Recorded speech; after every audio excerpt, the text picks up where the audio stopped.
આ તરફ રાજકોટમાં આરએમસીનું જે કેલેન્ડર કૌભાંડ છે એમાં મોટો ખુલાસો થયો છે। આરએમસી કમિશનર તુષાર સુમેરાએ 1.89 કરોડનું બિલ મંજૂર કર્યું। તુષાર સુમેરાએ કહ્યું કેલેન્ડર છાપવામાં કંઈ ખોટું નથી થયું।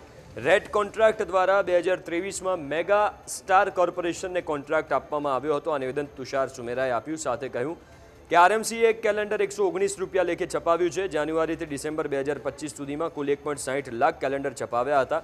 આરએમસીના સેક્રેટરી બ્રાન્ચમાંથી કેલેન્ડર ખરીદીનો આદેશ આવ્યો હતો। 17 જાન્યુઆરીએ કેલેન્ડર છપાવવા વર્ક ઓર્ડર આપ્યો હતો। કેલેન્ડર મામલે ત્રણેય મુદ્દાની તપાસ કરવામાં આવી હોવાની વાત તેમણે કરી। રેટ કોન્ટ્રાક્ટમાં ત્રણેય મુદ્દાના જવાબ સંતોષકારક હોવાની વાત તેમણે કરી છે। મહત્વનું છે કે અગાઉ રાજકોટના મેયરે કેલેન્ડર મામલે શંકા વ્યક્ત કરી હતી અને મે મહિના સુધીમાં 50% કેલેન્ડર તો સ્ટોરરૂમમાં જ ધૂળ ખાઈ રહ્યા હતા, પણ આ અંગે અહેવાલ રજૂ થતાં જ રાતોરાત કેલેન્ડરને ગાયબ કરી દેવામાં આવ્યા છે। અમે ડેપ્યુટી કમિશનરના અધ્યક્ષસ્થાનમાં એક કમિટી બનાવી ઓડિટથી લઈને બધાને, અને અમે એ 3 ક્વેશ્ચન ઉપર અમે વેરીફાઈ કર્યું બિફોર પેઇંગ ધ બિલ્સ। કેમ કે કોઈ પણ ફાઇનાન્શિયલ યર હોય તો 31મી માર્ચ પહેલાં અમારા બજેટના પેમેન્ટ્સ અમારે કરવા પડે, એટલે એ કમિટીમાં 3 વસ્તુ અમે ખરાઈ કરાવ્યા। શું જે અમે ઓર્ડર કર્યા છે એટલા કેલેન્ડર ડિલિવર થયા કે નહીં એ વેરીફાઈ છે। પછી બીજો પ્રશ્ન, એમાં પોઝિટિવ અમને કમિટીએ સૂચન કર્યું કે હા વેરીફાઈ થયું છે।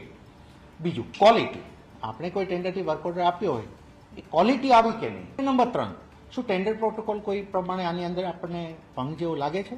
તો નથી લાગતો। કેમ કે રેટ કોન્ટ્રાક્ટ એક કોન્ટ્રાક્ટ જે ટેન્ડર થયેલી પાર્ટીને કોઈ એવું કોઈ આ વર્ક ઓર્ડર આપણે હું બધાને ક્લેરિફાઈ કરવા માંગુ કે આ કામ કોઈ એવું ટેન્ડરની બહાર અપાયેલું એવું નથી કે કોઈ કોમ્પિટિશન જ ના થયું અને કોઈ એક પાર્ટીને એમનામ આપી દીધું હોય।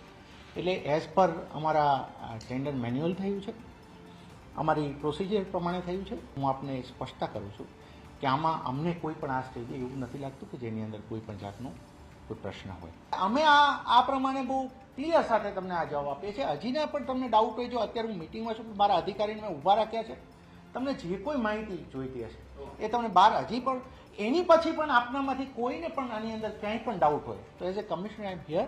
આજે કદાચ મારે હું પહેલામાં હોઉં મિટિંગમાં કેમાં તો આવતીકાલે પણ મળીશ અને આપણે ક્લેરિફાઈ કરીશું। પણ હું જ્યાં સુધી આ વિષયને જાણું છું, જેટલી મારી માહિતીમાં છે એટલું હું આપને ખાતરીથી કહું છું કે તમે પણ એકવાર જોશો તો તમે પણ કન્વિન્સ થશો કે એવું કોઈ પ્રશ્ન જેવું આ સ્ટેજે લાગતું નથી મને।